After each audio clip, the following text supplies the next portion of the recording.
हत्यारे पुलकित आर्य का एक और ऑडियो सामने आया है जिसमें वो लड़की के दोस्त को गुमराह करने की कोशिश कर रहा है। ये ऑडियो पुलिस के लिए कितना बड़ा सबूत साबित होगा, इस पर बातचीत करने के लिए हमारे साथ उत्तराखंड के डीजीपी अशोक कुमार जी मौजूद हैं। सर, एक ऑडियो सामने आया है जिसमें वो लड़की के दोस्त को गुमराह कर रहा है, वो उसके बारे में जब पूछताछ कर रहा है तो कितना बड़ा सबूत ये पुलिस के लिए साबित होगा? नहीं, इम्पोर्टेंट तो है ही कि जब वो जिस टाइम का ऑडियो है वो घटना घट चुकी है और उसके बाद वो गुमराह कर रहा है, झूठ बोल रहा है। और बाकी तो हमारी एसआईटी जांच करेगी इसकी गहराई में, किंतु एक बात तो इसे स्पष्ट हो ही रही है कि थोड़ी देर बाद वो उल्टा उस पे दोस्त पे ही आरोप लगाने लगता है कि कहीं तुम्हारे साथ तो नहीं गई है लड़की। तो ये उसकी बौखलाहट को भी दिखा रहा है और सर्टेनली एक एविडेंस के रूप में ये काम आएगा और हमारी एसआईटी इसके बारे में भी गहराई से जांच करेगी। कहीं ना कहीं उसका शातिरपन जो है वो इस पूरे ऑडियो में नजर आ रहा है। क्या पुलकित आर्य पर पहले भी कोई मुकदमा दर्ज हुआ है? एक मुकदमा प्रकाश में आया है, वो हरिद्वार का धोखाधड़ी का है। तो उसके बारे में भी हम उसको देखते हुए अब इस पे गैंगस्टर एक्ट लगाने के बारे में भी हम सोच रहे हैं। लगा ही जाएगा, सोच नहीं रहे हैं। बाकी जो जितना मैक्सिमम कलेक्ट कर सकते हैं इन लोगों के विरुद्ध गैंगस्टर एक्ट भी लगाया जाएगा। सर, चार्जशीट कब तक फाइल होगी इस मामले की? क्योंकि उत्तराखंड के लोगों का गुस्सा जो है वो अभी तक बना हुआ है, लोग सड़कों पर उतरे हुए हैं, तो कब तक चार्जशीट फाइल हो जाएगी? चार्जशीट जल्दी से जल्दी फाइल होगी, किंतु हम इतना भी जल्दी नहीं करना चाहते कि कोई महत्वपूर्ण एविडेंसेस छूट जाएं। सारे जो साक्ष्य हैं, सारे प्रमाण हैं, उनको अच्छे से इकट्ठा करेंगे। जितना जिन लोगों को विटनेस के रूप में जो आ सकते हैं, जैसे लड़की का दोस्त है, वो बहुत इंपॉर्टेंट है, उसका साक्ष्य है, या जो अपनी चैट को भी वेरीफाई करेगा, और बाकी भी जितने सारे हैं, हर चीज को सॉलिड पक्का करके, हर पहलू से छानबीन करके, किंतु बहुत जल्द चार्जशीट कर देंगे। और न्यायालय में भी रिक्वेस्ट डालेंगे। माननीय मुख्यमंत्री जी ने भी कहा है कि वो न्यायालय किसको फास्ट ट्रैक कोर्ट से करने का रिक्वेस्ट डालेंगे, जिससे कि ट्रायल भी जल्दी से जल्दी हो।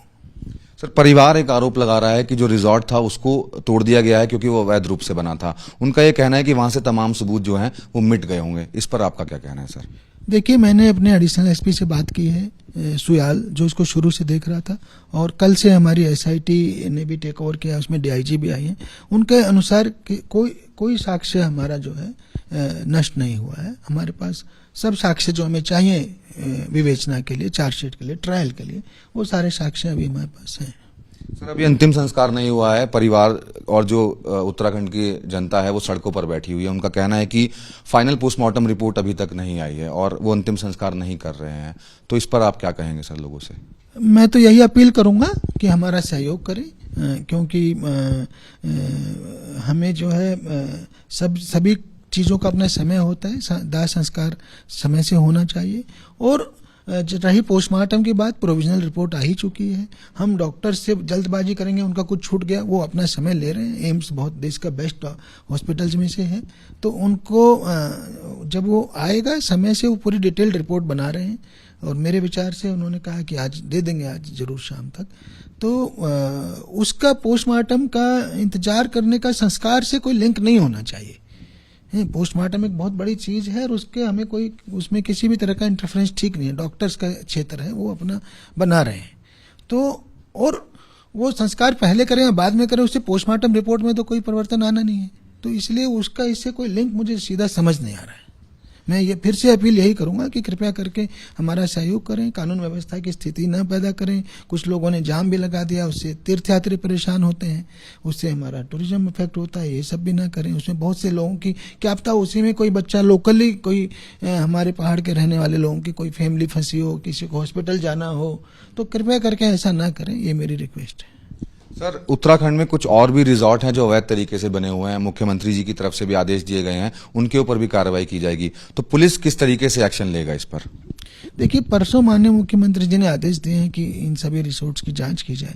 तो हम रिसोर्ट्स की जांच दोनों दृष्टिकोण से करवा रहे हैं कि पहले तो वो कब्जा तो नहीं है, वहाँ कोई अवैध कोई सरकारी जमीन या किसी और की जमीन तो नहीं कब्जा रखे, और दूसरा उसमें कोई गलत गतिविधियां तो नहीं हो रही है।